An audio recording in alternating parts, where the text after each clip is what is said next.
کیا کہیں گی آپ کا؟ میں کمنٹ لے لوں پھر اس کے بعد میں بریک لوں گی. جی ہما. دیکھیے میں تو صرف یہ کہوں گی کہ ہم جب کہتے ہیں نا کہ یہ ایران اور امریکہ کے بیچ میں، یہ ایران اور امریکہ کے بیچ میں نہیں ہے. اس میں دو ویریبلز ہیں جس کے بارے میں کم بات ہو رہی ہے، اور جو بہت بڑا ویریبل ہے وہ ہے اسرائیل.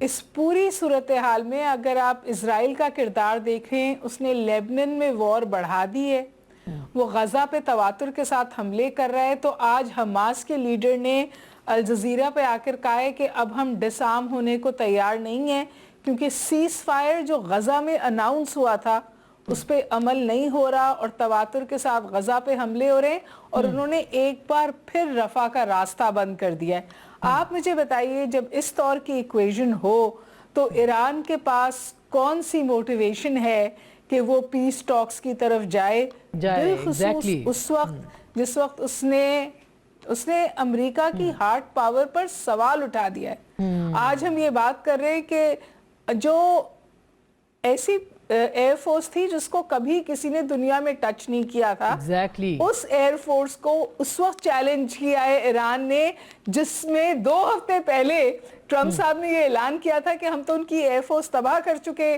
ہم ان کی نیوی تباہ کر چکے، ہرمز کھل چکی.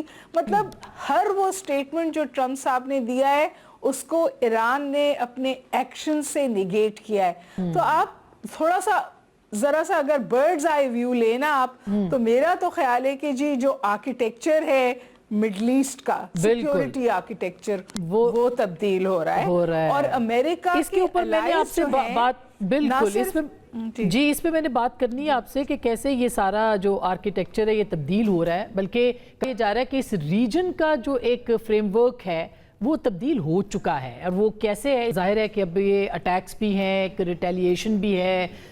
آپ کو کیا لگتا ہے؟ ایک تو یہ نکات اس پہ وہ کہہ رہے ہیں کہ مسترد کر دیا ایران نے کہ بھئی ہم نہیں کریں گے، اور دوسرا یہ جو آپریشن ہوا ہے یہ کتنا بڑا آپریشن تھا اور کتنا خطرناک آپریشن تھا؟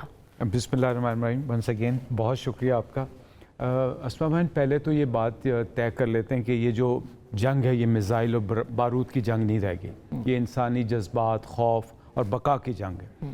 اور یہ کیا میسج ہم دنیا کو دے رہے ہیں کہ کیا طاقت جو ہے وہ کسی چیز کو بھی تباہ کر سکتی ہے، طاقت امن کو تباہ کر سکتی ہے، طاقت جو ہے وہ تنقید یا لاجک کو تباہ کر سکتی ہے.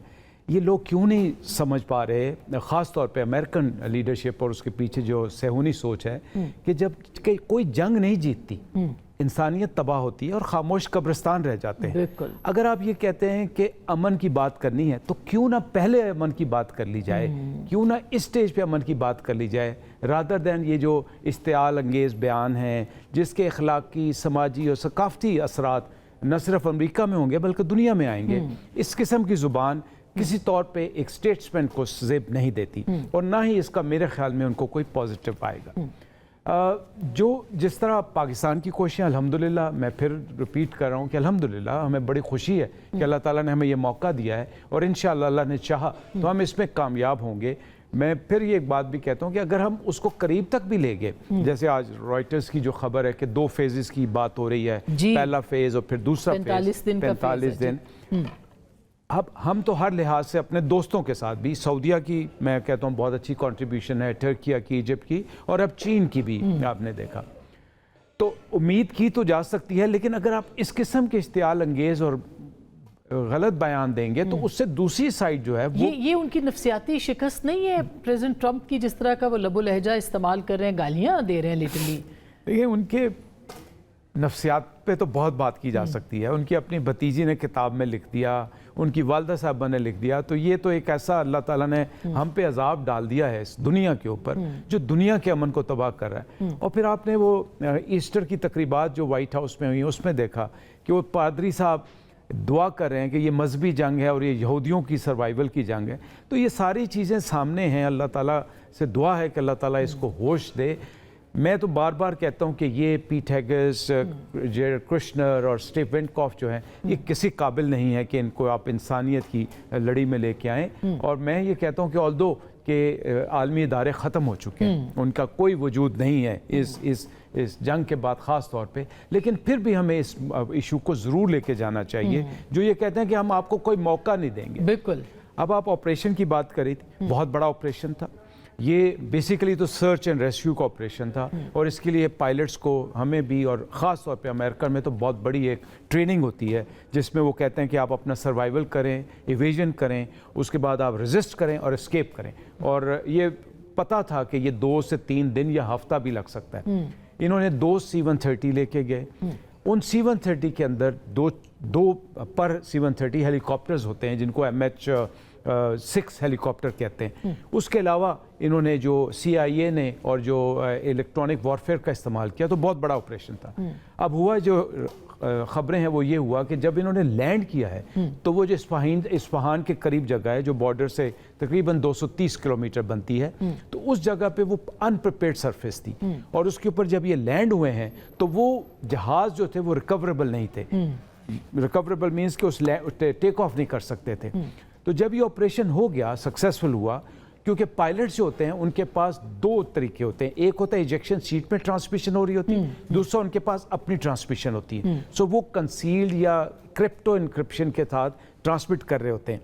تو انہوں نے اس کو ریکور تو کر لیا. اب جب ریکور کرنے کے بعد جب یہ ٹیک آف کرنے کے لیے آئے تو وہ اس قابل نہیں تھے کہ وہ اس سرفیس سے ٹیک آف ہو سکے, تو انہوں نے پرپزلی اس کو تباہ کر دیا.